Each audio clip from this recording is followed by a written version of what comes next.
आपल्यावर जो गेल्या 1.5-2 वर्षापासून जो मनोज जरांगे रूपी ब्रह्मराक्षस आपल्या ओबीसीच्या भोकंडे बसवलाय, यासाठी आपण बघतोय. खऱ्या अर्थानं 58 मोर्चे निघाले.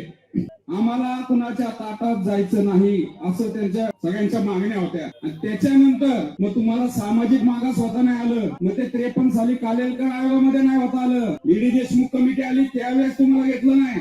82 साली मंडल आयोग आला त्यावेळेस तुम्हाला सामाजिक मागास नाही ठरवलं. मग कुठंतरी असं वाटायला लागलं की हे जे गावगाड्यातले आलुतेदार बलुतेदार धनगर माळी तेळी साळी वडारी कायकडी रामोशी हे आता सरपंच होतील, ग्रामपंचायत सदस्य होतील आणि कुठंतरी आपल्याला आव्हान देतील. म्हणून त्या कुणबी दाखल्याचं खूळ 2004 साली चालू झालं. आणि खऱ्या अर्थानं ओबीसीच्या शरीरामध्ये कॅन्सर घुसवायची पहिली स्टेज त्यावेळेस चालू झाली. ज्यावेळेस 2004 ला तो जी आर आला त्यावेळेसच आपण अशा संख्येने त्याला विरोध केला पाहिजे होता. हजारोंनी कुणबी दाखले काढले. आपली नगरसेवक पदं गेली, आपली महापौर पदं गेली, आपली सरपंच पदं गेली. आता 1.5 वर्षापूर्वी ती शिंदे कमिटी आली.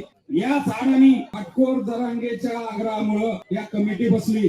450 जाती आहेत, पालावर राहतात, भटक्या आहेत, दगडी फोडतात. यांच्यासाठी तुम्ही अशी कमिटी नाही केली कधी कोणती. अहो, यांना साधं रहिवाशाचे पुरावे नाहीत, यांच्याकडे आयडी प्रूफ नाही. यांचे पुरावे शोधायला तुम्ही तहसील ऑफिसला टेबल नाही लावले. सत्ता तुमची आहे म्हणून कसंही मुकी बिचारी कुणी कशी हाका आणि आमच्यात घुसायला कुंडीमध्ये घुसायला तुम्ही एक जी आर काढता. त्या शिंदे कमिटी नंतर 7-8 जी आर लागले. माझी जात काय, माझी जात सिद्ध करायला मला माझ्या बापाचा, माझ्या आजोबाचा, पंजोबाचा पुरावा मला द्यायला लागतो. मला प्रतिज्ञापत्र द्यायला लागतं.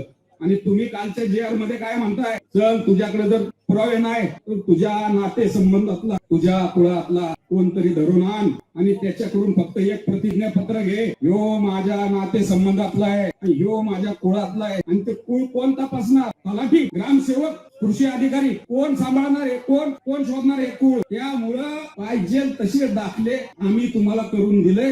तुम्ही समजून घ्या. तलाठ्याच्या घरी जा, नाही तर तलाठ्याला घरी बोलवा आणि ओबीसीच्या आरक्षणाचं वाटोळं करून टाका.